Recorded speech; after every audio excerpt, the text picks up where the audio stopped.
हर रोज एक नई कहानी देखने के लिए चैनल को सब्सक्राइब करें और बेल आइकन दबाना ना भूलें। अमन की माँ शांति अमन के कमरे से कुछ सामान लेने जाती है और देखती है कि अमन साड़ी पहने हुए खुद को शीशे में निहार रहा था। उसे देखकर शांति कहती है, ये सब क्या है? तू फिर से चालू हो गया? ये मेरी नई साड़ी है। तूने मेरी अलमारी से साड़ी क्यों निकाला? अभी तक मैंने ट्राई भी नहीं की थी। मॉम, आप भी ना, कितनी बार कहूँ मैं अमन नहीं अमृता हूँ। मुझे अमन के नाम से बुलाना बंद करो और जब देखो तब मुझे गलत नाम से पुकारती हो। जा रही हूँ मैं अपनी सहेलियों के साथ किरी पारी में। हे भगवान, अब मैं क्या करूँ इस लड़के का? कब सुधरेगा ये? इतना कहकर शांति अमन के सर पर एक जोर से मारती है। तभी अमन खुद को देखकर कहता है, अरे माँ, ये सब क्या है? आपने मुझे ये साड़ी क्यों पहनाई है? अरे यार, आज तो मुझे एक मरीज को चेक करने जाना है। अब जल्दी से ये साड़ी उतारनी पड़ेगी। माँ, आप भी ना मुझसे क्या क्या करवाती हो।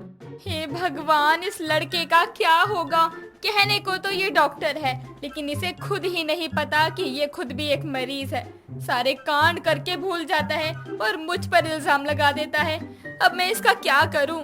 अमन जल्दी से साड़ी उतारकर अपने हॉस्पिटल की ओर चल देता है और वहाँ पर रास्ते में उसे एक कुल्फी वाला नजर आता है, जिसे देखकर अमन की दोनों आंखें घूमने लगती है और कुल्फी वाला बन जाता है और आवाज लगाकर कहता है, बाबूजी, कुल्फी ले लो।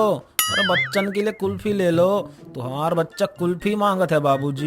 ये लो ठंडा ठंडा कुल्फी। अमन अपने हाथ में 2-4 कुल्फी लिए अपने हॉस्पिटल के बाहर पहुंच जाता है और वहां खड़े होकर कुल्फी बेचने लगता है, जहां उसे उसका दोस्त राहुल कुल्फी बेचते हुए देख लेता है और ये देखकर उसके पास भागता हुआ जाता है और कहता है, अरे अमन, अब क्या हो गया है तुझे? तू कुल्फी वाला बन के क्यों घूम रहा है भाई?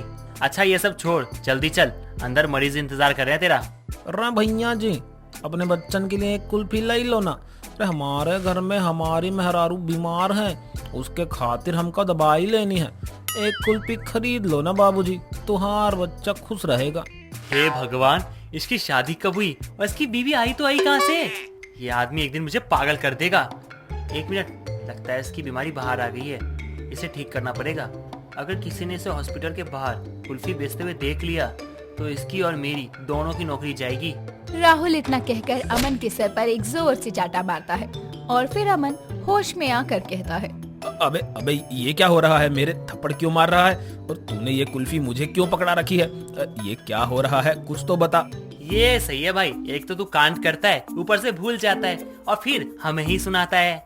कब से कह रहा हूँ तुझे, अंदर चल, मरीज इंतजार करे अंदर, और तू यहाँ बैठ के कुल्फी बेच रहा है। क्या कहा? मैं कुल्फी बेच रहा था? अरे यार, मुझे फिर से क्या होने लगा है? चल ये सब बाद में देखेंगे, उससे पहले मेरे को पेशेंट देखना है। जाता हूँ मैं। इतना कहकर अमन हॉस्पिटल में जाता है और वहाँ पर अपने कैबिन में देखता है कि एक बेहद खूबसूरत लड़की उसके सामने की चेयर पर बैठी है और वो उसे देखकर कहता है, हाँ मैडम जी, कहिए क्या तकलीफ है आपको? डॉक्टर जी, तकलीफ मुझे नहीं, मेरी माँ को है। कल रात से उनके पेट में बहुत दर्द हो रहा है। चलिए जरा चलकर देख लीजिए कि उन्हें क्या हुआ है। ठीक है, चलो मैं आपकी माँ को देख लेता हूँ। इतना कहकर अमन रेखा की माँ के पास जाता है और उसका इलाज करता है। इलाज के बाद रेखा की माँ बिल्कुल ठीक हो जाती है। रेखा और उसकी माँ वहाँ से चली जाती हैं। ऐसे ही कुछ दिन और बीत जाते हैं और अब एक दिन अमन के घर उसके पड़ोस में रहने वाली विमला आती है और अमन की माँ शांति से कहती है, शांति, मैंने सुना है कि तुम्हारा बेटा ठीक हो गया है। अब कहने को तो डॉक्टर है, लेकिन वो बेचारा खुद एक मरीज बन गया था। अब ये बताओ, उसकी शादी कब करवा रही हो? मेरा बेटा कम था क्या मेरा दिमाग खाने के लिए, जो ये भी आ गई। विमला बहन, लड़की तो देख रही हूँ, लेकिन अभी तक कोई अच्छी लड़की नहीं मिली मुझे मेरे बेटे के लिए। मेरी नजर में एक बहुत ही सुंदर और सुशील लड़की है, अगर कहे तो बात चलाऊं? हाँ हाँ, क्यों नहीं। अगर लड़की अच्छी हुई तो हम भी अपने बेटे की शादी उससे करवा देंगे। अब आगे बात चलाओ, मैं अपने बेटे से बात करती हूँ। इतना कहकर वहाँ से चली जाती है। अब रात को जब अमन घर पर आता है तो शांति अमन के कमरे में जाती है और देखती है कि अमन फिर से शांति की साड़ी पहनकर मेकअप कर रहा था। शांति अमन से कहती है, हे भगवान, तू कब सुधरेगा? तेरी ये बीमारी कब खत्म होगी? मैं तो यहाँ तेरी शादी की बात चला रही थी, लेकिन यहाँ तो तू ही दुल्हन बनने को तैयार है। कभी कभी तो मुझे समझ ही नहीं आता कि मेरे बेटे की बारात आएगी या जाएगी। मॉम, आप भी ना। अब नॉर्मल सी बात है कि मैं एक लड़की हूँ तो मेरी बारात आएगी ना। आप भी ना कैसे बच्चों वाले सवाल पूछती हो। अब तो इसकी शादी करवानी ही पड़ेगी। इसकी पत्नी ही इसको सुधारेगी, वरना इसका कुछ नहीं होने वाला। इतना कहकर शांति वहाँ से चली जाती है। अगले दिन शांति विमला से कहकर रिश्ते की बात को आगे बढ़ाने को कहती है। कुछ समय बाद विमला, शांति और अमन तीनों ही लड़की को देखने उसके घर जाते हैं और वो लड़की कोई और नहीं रेखा थी। रेखा और अमन एक दूसरे को पसंद कर लेते हैं और कुछ समय बाद दोनों की शादी होती है। लेकिन शादी से पहले शांति उसे ये नहीं बताती कि उसका डॉक्टर पति एक मरीज है। शादी की पहली रात जब रेखा अमन के कमरे में उसका इंतजार करने लगती है, तब वो देखती है कि पहले से ही उसकी शादी की सेज पर एक लड़की तैयार हुए घूंघट में बैठी है। और ये देखकर वो बहुत ही हैरान हो जाती है और कहती है, तुम कौन हो और यहाँ मेरे पति के कमरे में क्या कर रही हो? मैं कौन हूँ? आज मेरी शादी हुई है और मेरे पति आने वाले हैं मेरा घूंघट उठाने। और तुम मेरे कमरे में क्या कर रही हो बेशरम लड़की? हाय दैया, ये तो आप हैं। अरे अमन जी, आप एक लड़की के कपड़ों में यहाँ क्या कर रहे हैं? मैं कोई अमन नहीं, मेरा नाम अमृता है। और हाँ, तुम मुझसे ज्यादा सुंदर भला कैसे दिख सकती हो? तुम्हें कोई हक नहीं है मुझसे ज्यादा सुंदर दिखने का, समझी? अब जाओ यहाँ से, मेरा कमरा है और मेरे पति आने वाले होंगे मेरा घूंघट उठाने के लिए। रेखा अमन की ये हरकतें देखकर वहीं बेहोश हो जाती है। तभी वहाँ पर शांति आती है और कहती है, हे राम, अब मैं क्या करूं? लगता है फिर से इस अमृता ने कोई बड़ा बखेड़ा खड़ा कर दिया। अगली सुबह जब रेखा की आंखें खुलती है तो वो अपने आप को बेड पर पाती है। उसके सामने अमन बैठा हुआ था जो कि उसे लगातार घूर रहा था। रेखा उसे देखकर डर जाती है और कहती है, आप कौन हो? अमृता या अमन, कौन हो आप? हे बेबी, आई एम रॉकी और मैं ये पूछना चाहता हूँ, क्या तुम अमन की वाइफ हो? यार देखने में तो कितनी सुंदर लग रही हो। इस छछुंदर को इतनी सुंदर वाइफ मिल गई, कैसे? क्या रॉकी? लेकिन पहले तो आपने कहा था कि आपका नाम अमन है, फिर कल आपने कहा कि आपका नाम अमृता है और अब आप अपना नाम रॉकी बता रहे हैं। ये सब क्या हो रहा है? मुझे कोई सच बताएगा? रेखा के साथ हो क्या रहा था उसे खुद समझ नहीं आ रहा था। इसीलिए वो वहाँ से उठकर जल्दी से भागती हुई अपनी सास के पास में जाती है और उसे पूछती है तो शांति उसे सब बताती है। बहू, मुझे माफ करना, मैंने तुझसे और तेरे परिवार से ये बात छुपाई कि मेरा बेटा है तो डॉक्टर, लेकिन असल में वो एक मरीज है। क्या कहा? मेरा पति एक डॉक्टर है लेकिन वो एक मरीज भी है? आप कहना क्या चाहती हैं? मुझे तो कुछ समझ नहीं आ रहा है। मुझे साफ साफ शब्दों में बताइए। अब शांति रेखा को बताती है कि अमन जब छोटा था तो उसके साथ बहुत ही भयानक हादसा हुआ था, जिसके बाद उसको एक खतरनाक बीमारी हुई थी जिसको मल्टीपल पर्सनैलिटी डिसऑर्डर कहा जाता है। इस बीमारी में इंसान को ऐसा महसूस होता है कि उसके अंदर एक या दो से भी ज्यादा कई लोग मौजूद हैं और समय के साथ साथ वो पर्सनैलिटी एक एक करके बाहर आती रहती है, जिससे कि इंसान अपना असली वजूद ही खो बैठता है। तो क्या माँ जी, अमन जी की बीमारी कभी ठीक नहीं होगी या उसका कोई हल ही नहीं है? बेटा, डॉक्टर ने कहा है कि वैसे तो इसका कोई हल नहीं है, लेकिन अगर अमन अपने बीते हुए उस हादसे को भुला सके तो वो इस बीमारी से मुक्त हो जाएगा। ठीक है माँ जी, अब मैं अमन जी को उस हादसे को भुलाने में मदद करूंगी और अपने पति को इस बीमारी से भी आजाद करवाऊंगी। आप चिंता मत कीजिए। इतना कहकर रेखा वापस अपने कमरे में चली जाती है। अब धीरे धीरे रेखा अमन के साथ काफी समय बिताती है और उसे ज्यादा से ज्यादा खुश रखने की कोशिश करती है ताकि उसको अपनी बीमारी से मुक्ति मिल सके। सोनल अपने बेटे मानव का रिश्ता लेकर मणिलाल के घर जाती है। तभी मणिलाल की पत्नी कुंती कहती है, जी देखिए बहन जी, मेरी है जुड़वा बेटियां, एक संध्या तो दूसरी वंध्या। हम दोनों में से एक की भी शादी आपके बेटे से नहीं कर सकते। पर क्यों बहन जी? मेरा बेटा अच्छा कमाता है, घर भी अच्छा है, फिर क्यों? दरअसल बात ये है कि हमारी बेटियों की शादी एक ही घर के लड़के से होनी है। बहुत समय पहले जब हमने अपनी बेटियों की कुंडली बनवाई थी, तभी पंडित जी ने हमें बताया था कि अगर इन दोनों बहनों की शादी अलग अलग घर में कर दी तो दोनों में से कोई भी खुश नहीं रहेगी। और फिर बहन जी, आप तो जानती ही हैं, बच्चों की खुशी से बढ़कर माता पिता के लिए क्या ही होता है। इसलिए रिश्ते तो बहुत आए, लेकिन ये सच जानकर सभी वापस मुड़ गए और मुझे पता है कि आप भी ना कहकर ही चली जाएंगी। पर मैं तैयार हूँ। मैं अपने बेटे मानव की शादी आपकी दोनों बेटियों से करवाऊंगी। अब आप जरा अपनी बेटियों से तो मिलवा दीजिए। सोनल की बात सुनकर मणिलाल और कुंती खुश हो जाते हैं। कुंती जल्दी से अपनी दोनों बेटियों संध्या और वंध्या को बुला कर ले आती है। दोनों ही बहनें एक समान रूप वाली, कद काठी वाली थी। सोनल और मानव उन दोनों को देखकर खुश हो जाते हैं, जिसके बाद सोनल उन दोनों बहनों को शगुन की चिन्नी उड़ाकर नेक देती है और रिश्ता पक्का कर देती है। कुछ ही महीनों में संध्या और वंध्या की शादी बड़ी ही धूमधाम से मानव से हो जाती है। दोनों बहनें अच्छी बहू की तरह घर की सारी जिम्मेदारियां संभाल लेती है। ऐसे ही एक दिन सोनल रसोई में जाती है, जहां संध्या और वंध्या दोनों ही काम कर रही थी। तभी सोनल मन ही मन में सोचती है, ओहो, अब क्या करूं? इन दोनों को तो एक साथ देखकर मैं बहुत पागल सी हो जाती हूँ कि कौन संध्या है और कौन सी वंध्या। ऐसे तो पता ही नहीं चलेगा तो काम कैसे चलेगा? कुछ ना कुछ तो करना ही होगा मुझे, तभी बात बन पाएगी।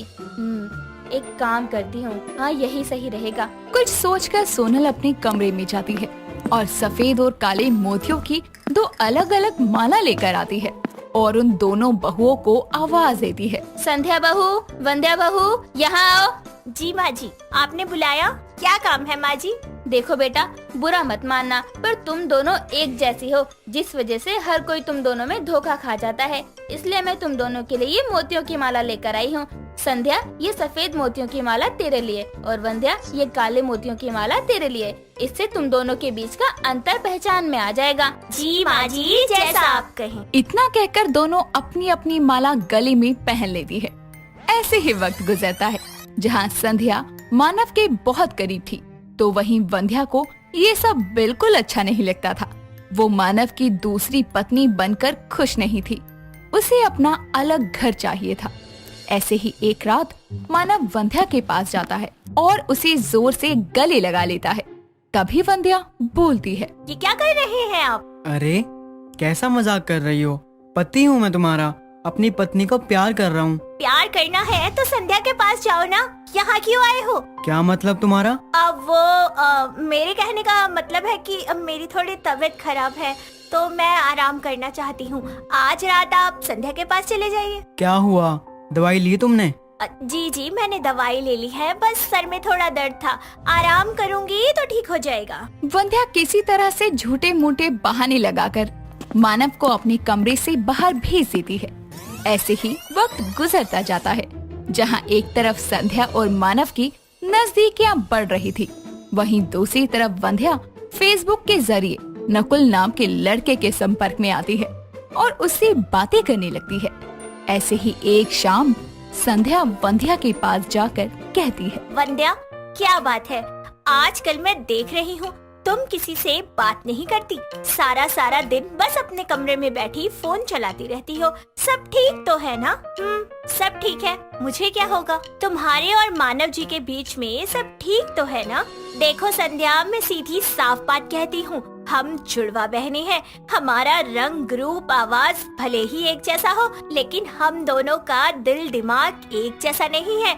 भले ही तुम इस शादी से खुश हो, लेकिन मुझे कोई खुशी नहीं है कि हम जुड़वा बहनों का एक ही पति है। तुम कहना क्या चाहती हो? साफ साफ कहो वंध्या। देखो संध्या, शादी और पति को लेकर मेरे बहुत सारे सपने थे जो किस्मत से पूरे नहीं हो पाए, और हम दोनों को एक ही पति मिला। मानव जी बहुत अच्छे हैं, उनमें कोई कमी नहीं है, बस मैं इन सब में खुश नहीं हूँ। मुझे मेरा अलग पति और अलग परिवार चाहिए। पर वंध्या, तुम जानती हो ना हम दोनों साथ क्यों हैं?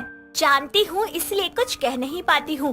और हाँ संध्या, एक बात और सुन लो, आज तक मेरे और मानव जी के बीच में पति पत्नी जैसा कोई रिश्ता नहीं बना और ना ही कभी बनेगा। इतना कहकर वंध्या वापस से फोन में लग जाती है। अपनी बहन के जज्बातों को समझते हुए संध्या भी उसे कुछ नहीं कह पाती। ऐसे ही वक्त गुजरता जाता है। वंध्या अब छुप छुप कर नकुल से मिलने भी लगती है। वंध्या नकुल को अपनी और मानव की शादी की सारी सच्चाई बताती है। ऐसे ही एक शाम जब संध्या और वंध्या हॉल में बैठी होती हैं, तभी वहाँ पर सोनल आती है और कहती है, बहू, मुझे तुम दोनों से कुछ बात करनी थी बेटा। जी माँ जी, कहिए। बेटा, मैं किस्मत वाली हूँ जो मुझे एक नहीं 2 बहुएं मिली है और दोनों ही बहुत गुणी हैं। अब बस बेटा, मुझे तुम दोनों पोता पोती का सुख भी दे दो। मैं चाहती हूँ कि तुम दोनों की गोद भराई एक साथ हो। जब तुम दोनों ही जुड़वा हो तो सब कुछ एक साथ ही कर लेते हैं ना। माँ जी, ये क्या बात हुई? जुड़वा है तो इसका मतलब एक साथ माँ बनना भी जरूरी है। अरे बेटा, कितना अच्छा लगेगा, तुम दोनों के बच्चे एक साथ बड़े होंगे, एक साथ तुम दोनों की गोद भरेगी। माँ जी भूलो मत, जुड़वा बहने हम दोनों हैं, आपका बेटा सिंगल ही है। वंध्या आराम से। माँ जी, वंध्या के कहने का मतलब है कि हम कोशिश करेंगे। हाँ ठीक है बहू, बस अब तो तू मुझे पोता या पोती दे दे। इतना कहकर सोनल वहाँ से चली जाती है। तो वहीं वंध्या भी गुस्से में बुरा सा मुंह बनाकर घर से सीधा नकुल के पास जाती है, जिसके बाद वो नकुल को सारी सच्चाई बताती है। नकुल वंध्या को समझाता है और उसे गले से लगा लेता है और दोनों ही एक दूसरे के प्यार में खो जाते हैं। कुछ वक्त बाद संध्या को पता लगता है कि वो माँ बनने वाली है। वो ये खुशखबरी घर में सभी को दे रही होती है। तभी वहाँ पर वंध्या आकर कहती है, संध्या, तुम ही नहीं, मैं भी प्रेग्नेंट हूँ। इस घर में एक नहीं 2 खुशखबरी आने वाली है। अरे वाह, भगवान ने मेरी सुन ली, मेरी दोनों बहुओं की गोद भर दी एक साथ। जी माँ जी। वंध्या, तुम मेरे साथ चलो जरा, मुझे तुमसे कुछ बात करनी है। इतना कहकर संध्या वंध्या को अपने रूम में ले जाती है और बोलती है, वंध्या, ये सब क्या है? किसका बच्चा लेकर घूम रही हो तुम? क्योंकि तुमने तो कहा था कि तुम्हारे और मानव जी के बीच में पति पत्नी जैसा कोई रिश्ता ही नहीं है, तो फिर ये? संध्या इतना बोल ही रही थी कि तभी वहाँ पर मानव, नकुल, सोनल और संध्या वंध्या के माता पिता साथ में आते हैं और मानव कहता है, वंध्या, माफ करना, तुम्हें बताया नहीं, पर मैंने उस दिन तुम्हारी और तुम्हारी बहन की सारी बातें सुन ली थी और फिर मैं नकुल से मिला। नकुल एक बहुत अच्छा लड़का है और वंध्या को बहुत प्यार भी करता है और ये बच्चा भी नकुल का ही है। वंध्या, मैं जानता हूँ तुम इस रिश्ते से खुश नहीं हो। तुम्हारी खुशी नकुल है और हम सब तुम्हें तुम्हारी खुशी देना चाहते हैं। जरूरी नहीं किस्मत का लिखा सब सच हो, क्योंकि किस्मत हमारे बनाने से ही बनती है। शुक्रिया मानव जी, आप बहुत अच्छे हैं। और माँ जी, आप भी। आप सबसे झूठ बोलना पड़ा, उसके लिए माफी चाहती हूँ। सभी लोग वंध्या को माफ कर देते हैं और फिर खुशी खुशी नकुल और वंध्या की शादी हो जाती है।